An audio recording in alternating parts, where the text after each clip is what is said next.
પુસ્તકનું નામ ચેતન, અચેતન અને સુપરચેતન મન. લેખક પંડિત શ્રીરામ શર્મા આચાર્યજી. Audio number 48. આપણી મહત્વાકાંક્ષાઓ નિમ્ન ન હોય. મહાનતાની પ્રાપ્તિ મહત્વાકાંક્ષાઓની પ્રેરણાથી થાય છે. બીજું, મહત્વાકાંક્ષા મહાન કર્તૃત્વનું ઉદ્બોધન છે. મનુષ્યની ગતિવિધિ મહત્વાકાંક્ષાને અનુરૂપ હોય છે અને તેને પૂરી કરવા યોગ્ય સાહસ, કષ્ટ અને સહિષ્ણુતાનું અનુસરણ કરે છે. જો તેની આકાંક્ષા પ્રાણવતી તથા સાચી છે તો તે તેના માટે તેટલો જ ત્યાગ અને બલિદાન કરવા તત્પર રહે છે. જેમની ઈચ્છાઓ નાની, સરખી અને સામાન્ય શારીરિક જરૂરિયાતો પૂરતી મર્યાદિત હોય છે, તેઓ તેની સીમા પૂરતી પ્રવૃત્તિઓ આચરે છે. તેઓ સીમાથી આગળ સાહસ કરતા નથી. ઈચ્છા મનુષ્ય માટે પ્રેરણા સ્ત્રોત છે અને પ્રેરણાઓને અનુરૂપ તે પ્રવૃત્તિઓ આચરે છે. જેઓ મહાન આકાંક્ષાઓ રાખે છે તેઓ તેને અનુરૂપ કાર્ય કરીને મહાન બની જાય છે. જેઓ નાની અને નિમ્ન આકાંક્ષાઓ સેવે છે તેઓ ક્ષુદ્ર તથા નગણ્ય બની રહે છે. મહત્વાકાંક્ષાનો અર્થ છે સામાન્યતાથી મોટી ઈચ્છા કરવી અને તેને પૂરી કરીને તે ક્ષેત્રમાં ઉચ્ચતમ સ્થિતિ તથા સ્થાન મેળવવું. ધન પ્રાપ્તિની આકાંક્ષા હોય તો જીવનની જરૂરિયાતો ઉપરાંત ઊંચા સ્તરે રહેવા માટે સંપત્તિ જમા કરવી. ધન કુબેરો અને મોટા મોટા ઉદ્યોગપતિઓની પંક્તિમાં નામ લખાવવાની ઈચ્છા ધન પ્રાપ્તિની મહત્વાકાંક્ષા ગણાય છે. શુભ અને અશુભ મહત્વાકાંક્ષાઓ એકબીજાની વિપરીત ગણાય છે. શુભ મહત્વાકાંક્ષા ચારિત્ર્યની દ્રષ્ટિએ ઉજ્જવળ પુષ્ઠ પર અંકિત થાય છે, જ્યારે અશુભ મહત્વાકાંક્ષા મલિન પુષ્ઠ પર અંકિત થાય છે. સંસારના વિજેતા સિકંદરની મહત્વાકાંક્ષા વ્યક્તિગત દંભ અને શક્તિ અહંકારની ઉદ્ધતાથી દૂષિત હતી. કોઈ માંગલિક ઉદ્દેશ ન હતો. આથી તે મહત્વાકાંક્ષા ઇતિહાસના ઉજ્જવળ પુષ્ઠ પર લખવાનું ગૌરવ પ્રાપ્ત ન કરી શકી. અશુભતાને કારણે સિકંદર સમગ્ર બલિદાન, ત્યાગ અને પુરુષાર્થ કરવા છતાંય અપકીર્તિ સિવાય કશું જ મેળવી શક્યો ન હતો. ચાણક્ય રાજનીતિની ક્ષેત્રમાં યશસ્વી નીવડ્યો કારણ કે તેમની મહત્વાકાંક્ષા રાજનૈતિક અવ્યવસ્થા દૂર કરવાની હતી.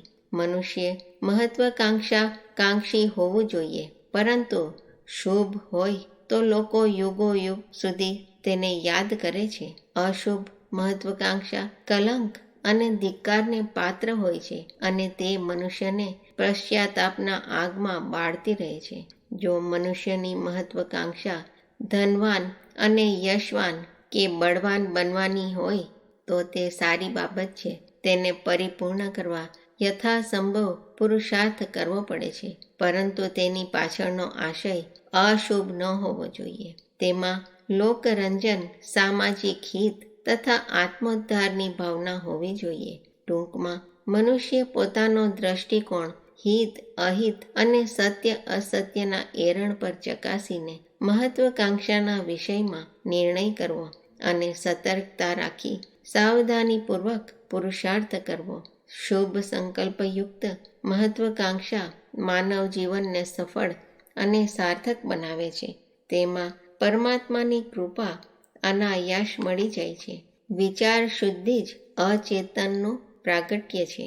મહાપુરુષો પોતાના સત્કર્મો દ્વારા સદગતિ મેળવે છે અને દિવ્ય લોકમાં જઈને સ્વર્ગીય સુખ ભોગવે છે. ત્યાં તેઓ નિષ્ક્રિય બેસી રહેતા જ નથી અને સૂક્ષ્મ શક્તિઓ દ્વારા લોક કલ્યાણનું કાર્ય કરતા રહે છે. સાચા પરમાર્થીઓ પોતાના પુરુષાર્થ અને સૂક્ષ્મ વિચાર દ્વારા પરલોકનું સુખ પ્રાપ્ત કરે છે. વિચારરૂપી સૂક્ષ્મ શરીરધારી મહાત્માઓ સંસારના વાયુમંડળમાં સાત્વિક તત્વોના રૂપમાં ઓતપ્રોત રહેતા હોય છે અને પોતાને યોગ્ય લાગે તેવા મસ્તિષ્કોમાં સમાઈ જાય છે અને તેમના દ્વારા પોતાને યોગ્ય કાર્યોને વધારતા રહે છે. આમ તેઓ સેવા કાર્ય સદાય ચાલુ રાખતા હોય છે. સત્પુરુષો પોતાના સત્કર્મોનું પુણ્યફળ ત્યાગી શકે છે, કારણ કે તે પુણ્યની સંપત્તિ સ્વયં ઉપાર્જિત કરેલી હોય છે. અનેક પરમાર્થી જેઓ પરમાર્થ પરક સેવા, સુખ, સૌંદર્ય અનુભવી શક્યા છે, તેઓ સ્વર્ગને કે મોક્ષની અપેક્ષા રાખતા નથી. તેઓ પુનઃ પ્રસન્નતાથી માનવ શરીર મેળવીને સંસારમાં જન મંગલના કાર્યો કરવા ઈચ્છા કરે છે. તેમને વારંવાર મનુષ્ય જન્મનો આનંદ આવે છે અને દુન્યવી લોભ, લાલસા, તૃષ્ણા, માયાના બંધનોથી તેઓ મુક્ત જીવન જીવે છે. આમ પુણ્યશાળી આત્માને ઈર્ષા, દ્વેષ, કામ, ક્રોધ આદિ માયાવી તત્વો સ્પર્શી શકતા નથી. તેઓ આત્મનિર્ભર, આત્મમુક્ત અને આત્મપ્રસન્ન જીવન જીવીને પુણ્યપુરુષ પરમાત્મ તત્વ સાથે ગાઢ સંબંધ જાળવીને સાંસારિક છળ કપડોથી મુક્ત રહે છે. બળવાન વાયુના ઝંઝાવાતો તેમને કોઈ અસર કરતા નથી અને અમૃત માર્ગ પર તેઓ સાહસિક રીતે ઉડતા રહે છે.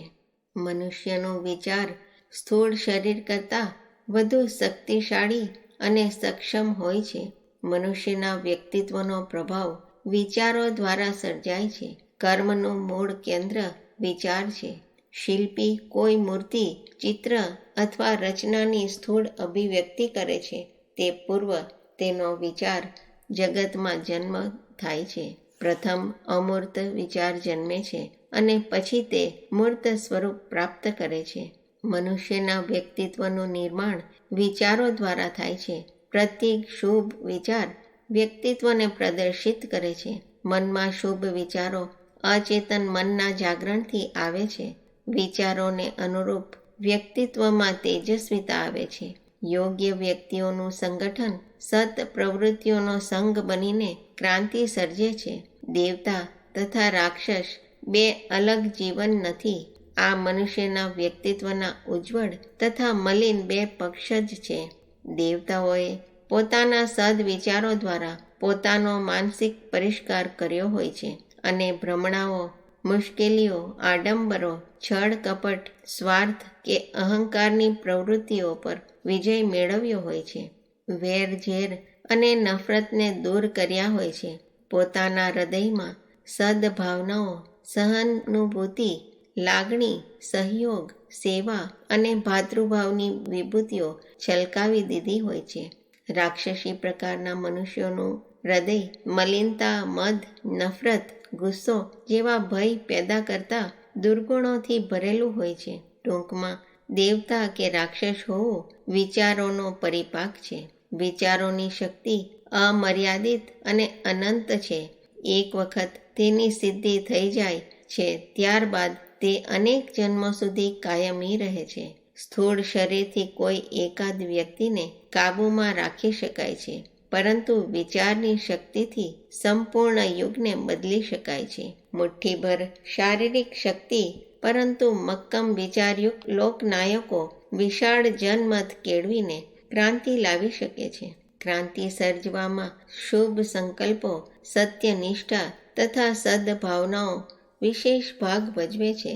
ક્રાંતિવીરોનું વૈચારિક તપ અલૌકિક હોવાથી બહુમતનું જાગરણ કરી શકે છે અને પરિવર્તનની પ્રક્રિયા સફળ થાય છે.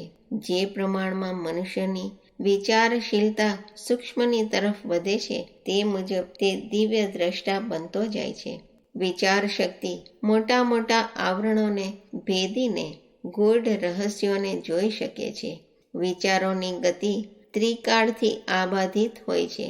તે મનુષ્યના અંતઃકરણમાં છુપાયેલી વાતો અને હૃદયમાં વસેલી ભાવનાઓની સાથે સંબંધ સ્થાપીને વિચારશીલને અંતર્યામી બનાવી દે છે.